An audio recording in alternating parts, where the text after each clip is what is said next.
Abono naman tayo ng side dress dito sa ating mga talong. Sa akin binabaon ko yung abono. Pag side dress yung abono natin, gumagawa ako ng butas, no? Diyan natin ipapasok yung abonong granules.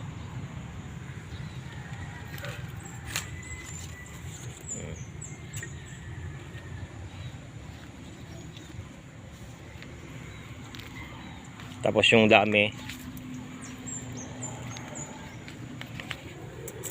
ito yung urea saka triple 14 yung abono natin. Pasok natin doon sa butas. Yan. Isang ganito lang.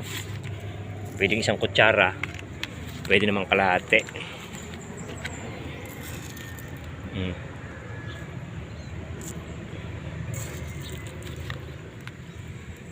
No? Yun yung pinakatamang pagpapakain ng side dress sa talong. Ginagawa namin ng butas sa malapit sa puno.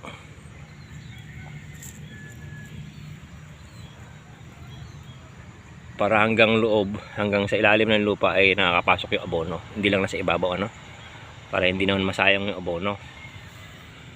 No, yung mixing natin, urea saka triple 14. 1 kilong urea, 1 kilong triple 14, mix mo. Yun na. Saka ka magpapakain, ano. Actually, kanina pa tayo dito. Bali, 4 na row na lang itong naiwan. No, ito na yung update natin sa talong. Yung mga bunga niya, oh. May mga lumalabas ng bunga maliliit, ano. Pag side dress, pwede kang mag 6 days yung interval. May mga maliliit ng bunga. Makikintab yung bunga niya.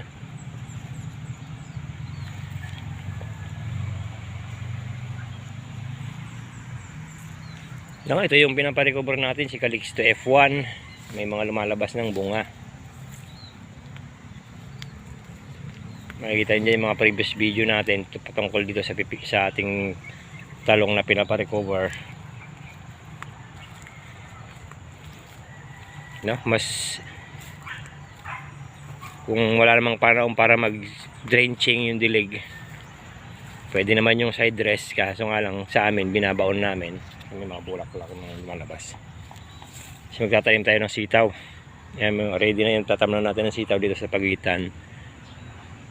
Tinanggal natin yung pipino. So, mas mabilis kasi pag side dress, ano?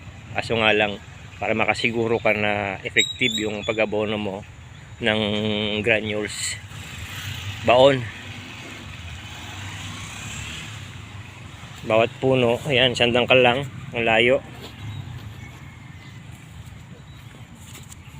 Bareta yung ginagamit natin. Mabigat.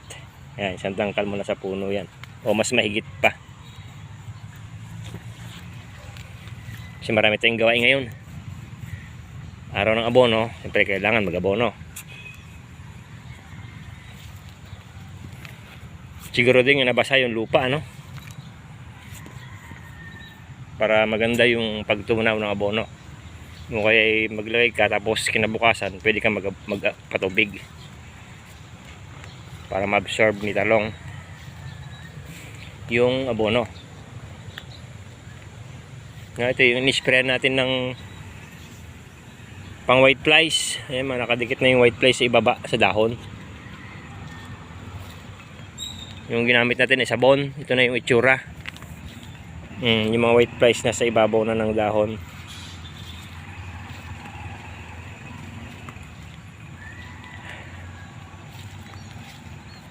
Effective naman yung pang white flies nating sabon, ano. Kaya lang, sabi ko nga, wag mong ulit-ulitin. Ito naman yung mga dating dahon niya.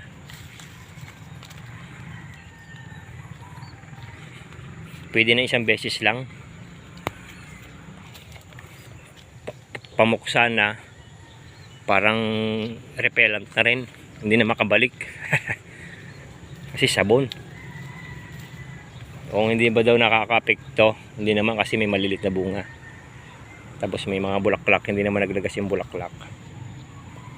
Hindi daw na-apektuhan yung mga, kung hindi daw mainit.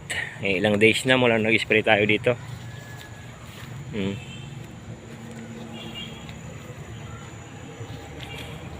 No, dito tapos na tayo dito mag-abono. Banda ron na lang, 4 na raw. Ayan mga abono natin dyan, mga mabutas. Binubutasan natin bago tayo maglagay para kumalat doon sa ilalim ng lupa yung abono. Tapos yung mga bunga, pakita natin mga bunga. Hindi pa natin na-demolish tong part na to, ng pipino. Ay nako, ayan ang bunga. Okay naman yung kinalabasan ng bunga. Green na yung tampok o yung calyx ni talong na. Kasi ito pa, marami pa tayong i-demolish na pipino. Kaya kailangan mabilisan yung pag-abono natin. Yung, dito yung pipi, kumparin to, lalagyan natin sitaw. Ito pa lang yung nabubungkal natin. Tapos yung part doon sa may pinaparecover natin ampalaya, tatamin tayo na dyan ng kwan. Ampalaya, yung mistisa. Mistisa F1.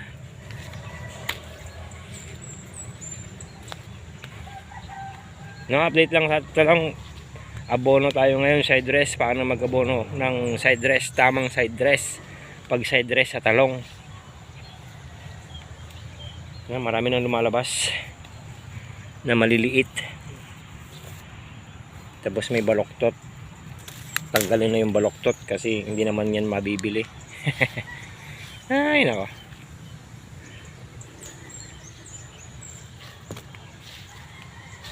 No, ayan yung resulta ng ating pag-spray ng Ariel.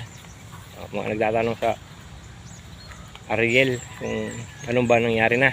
Ayan, wala naman nangyari, siguro mga 5 days na mula nung in-sprayan natin to. Makakintab na yung bunga. Kasi pag di mo napuksa yung white flies, mangitim yung dahon, mangitim ang bunga.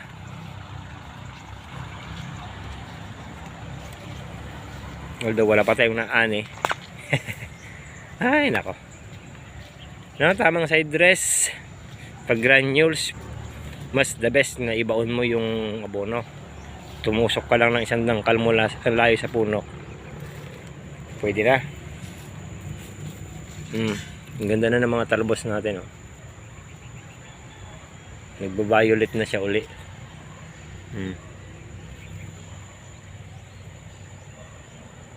No, baga ganun lang guys. Tutuloy pa natin yung pag-abono. Thank you.